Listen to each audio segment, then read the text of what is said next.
Name? My mind had been wandering again. The man looked at me patiently. Name? He repeated again. Edwin, I replied. Edwin Stroud. The man pursed his lips slightly as he checked the papers in front of him. Occupation? Musician, I replied. His eyes looked up from the papers. Sorry? Musician, I repeated, smiling innocently. Musician? The man replied. Patronizing? Maybe just a bit. I was finding it a bit difficult to concentrate. Well, Mr. Stroud, why don't you tell me about your music? The man was definitely patronizing me now. I wasn't sure why. I wasn't even sure who he was. I struggled to focus my thoughts back as far as I could. It's kind of strange. When I was a child, I suffered with extreme melophobia. You know what that is? The man nodded. He was looking at me very intently. Not looking at me so much as looking into me. Well, all through my childhood, I had this fear. I would freak out if I heard music. Any kind of music. Do you know how difficult that is? How hard it is for your family? TV with the sound off. We use subtitles. No kids' parties or days out. I was homeschooled because I would just go berserk at any tune. I had panic attacks. Music sounded like dragging nails down a blackboard. It had a physical presence, stifling me, battering me with its rhythm. I guess my home life was pretty stressful. My parents started drinking a lot. I can't blame them. Who would want a child to ruin their life? A child that, by one way or another, you love unconditionally. Yeah. I guess it was tough. Anyway, as I said, my parents used to drink quite a bit, and I'd hear them shouting as I would go to sleep. That became normal. No lullabies, just tension, and anger, and fear. One night I remember, the usual bedtime routine, trying to give my father a hug, and him not being able to look at me, and me hugging his leg, his whole body tensed as though it took all his willpower not to lash out at me. My mother, smelling of raw alcohol, smothering me with sarcastic cooing and forced affection. I went to bed, and then the usual nocturnal arguments began. They soothed me. Then I heard something. I guess it was music. I was half asleep, but the music seemed beautiful. I soon fell asleep, and the music was just a memory. The next day, I asked my father about the music he was playing last night. He said that he and my mother had decided to split up, because it was a self-destructive situation, that her drinking was way out of hand, and that he had put some music on after she'd gone. I guess it was a kind of parting fuck you. He never played that song again. I figured I was over this phobia, but after never hearing music as long as I could remember, it took a huge amount of willpower to actively seek it out, to go against everything that my brain was telling me, like skydiving or bungee jumping. I remember I must have been about 12. My dad was out, and I turned the TV on. I turned the volume up slowly, tentatively. The saccharine advert jingle shot like electricity down my spine. It sounded discordant, metallic.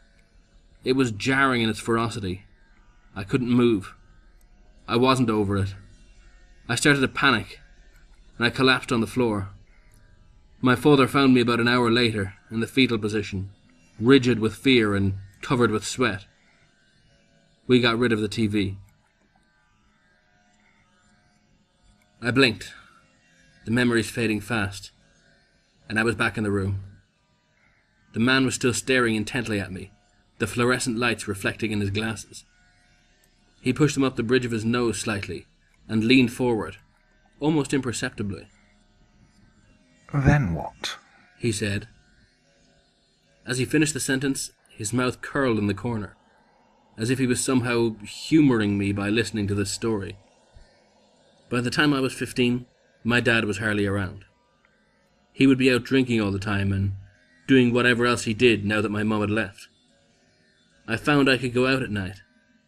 There was less chance of idiots with loud car stereos or TV noise. Even people singing used to make me feel weird. So my dad would be out, and so would I. I was pretty much nocturnal. I would sleep in the day and use earplugs in case the local ice cream van came around and sent me over the edge with its tinny, feedback-like howl. I would casually observe people from the safety of the darkness. Not like a peeping Tom. I'm not a pervert or anything. I'm nothing. Nothing. I should say at this point that where we lived was not far from the edge of town. About half an hour's walk away, and I used to head out on my own, in the dark. Doesn't that sound crazy nowadays? And I would just listen to the night sounds.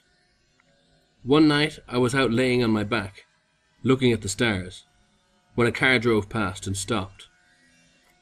It was about a quarter of a mile away, I guess. A man got out, and I could hear the music again. It was sublime. I wept. The melodies were incredible. The car drove off, but the singing remained. I walked towards where the car seemed to have been, but the music had stopped. I was alone in the silence again. I decided to carry a tape recorder with me, just in case I heard it again. I mean, I couldn't listen to most music, but this was somehow different. It didn't terrify or smother. It comforted. It soared. I had to find it again. It was a few months later. I was heading out on my usual nighttime walk when I heard it again. It was somehow different than before. Quieter too, but still good. I took out my tape recorder and hit record, hoping it wasn't too low to register on the rubbish built-in mic. I wandered around trying to find where it was coming from, but it just seemed to hover on the air. I looked around, but my only other witness in this search was an old dog resting under a bush. But before I could trace it, it was gone. Over the next few years, I managed to record some more tunes, but they were so rare and fleeting that I started to treasure each cassette and hid them away from my father in case he smashed them, like he smashed all the records when I was young. This was my music. So, you hid this music from your father. Why was that? The man didn't even seem to be blinking now. He was completely emotionless. Yes, I replied. He wouldn't have understood. All these years of not having music in the house, then finding my cassettes with beautiful music, it would have been too much for him. He got angry when he was drunk, and he was usually drunk. I don't think that's the reason. Is it? These last two words were very deliberate. Is it? Maybe he thought I was lying about my father.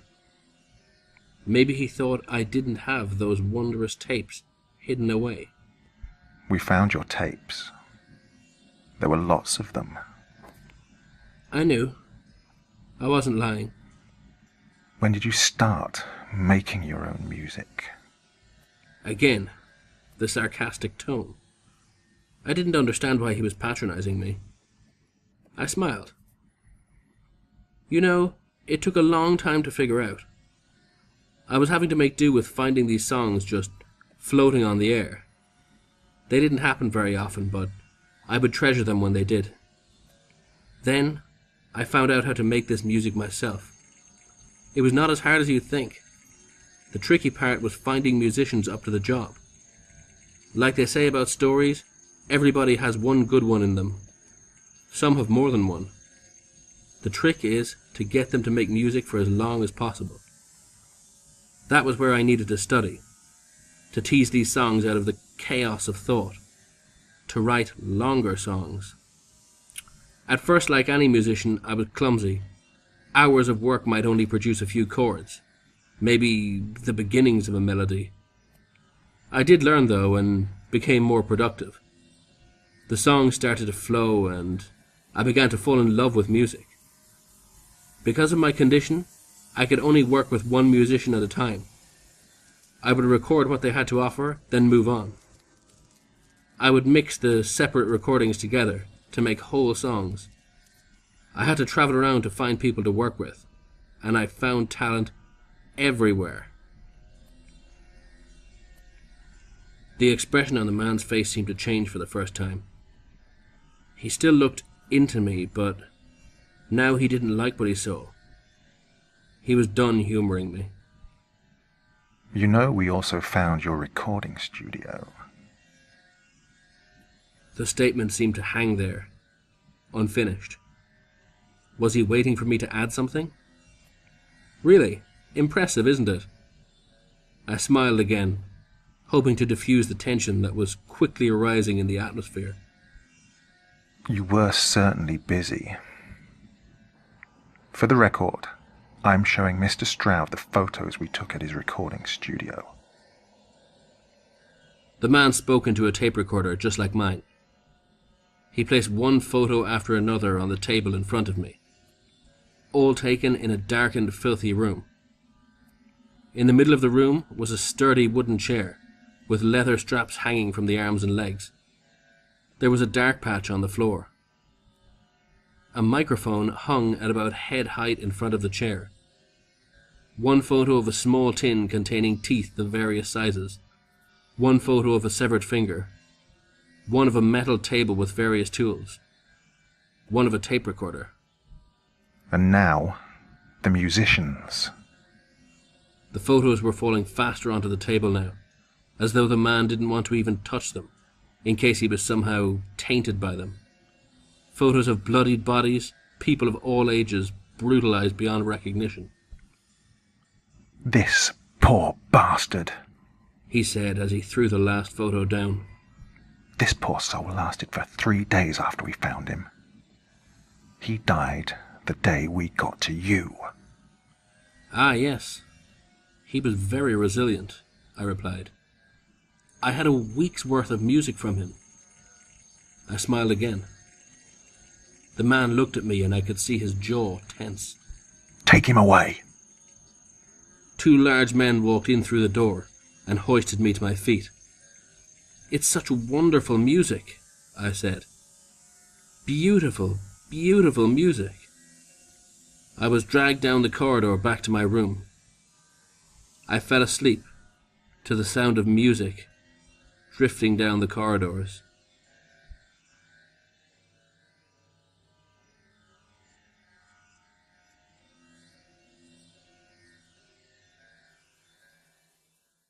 Musician, the man replied. Patronizing? Maybe just a bit. I was finding it a bit difficult to concentrate. Well, Mr. Stroud, why didn't you tell me about your music? The man was definitely patronizing me now. I wasn't sure why. I wasn't even sure who he was. I struggled to focus my thoughts back as far as I could. It's kind of strange. When I was a child, I suffered with extreme melophobia. You know what that is? The man nodded. He was looking at me very intently. Not looking at me so much as looking into me. Well, all through my childhood, I had this fear. I would freak out if I heard music. Any kind of music. Do you know how difficult that is? Name? My mind had been wandering again. The man looked at me patiently. Name? He repeated again. Edwin, I replied. Edwin Stroud. The man pursed his lips slightly as he checked the papers in front of him. Occupation? Musician, I replied. His eyes looked up from the papers. Sorry? Musician, I repeated, smiling innocently.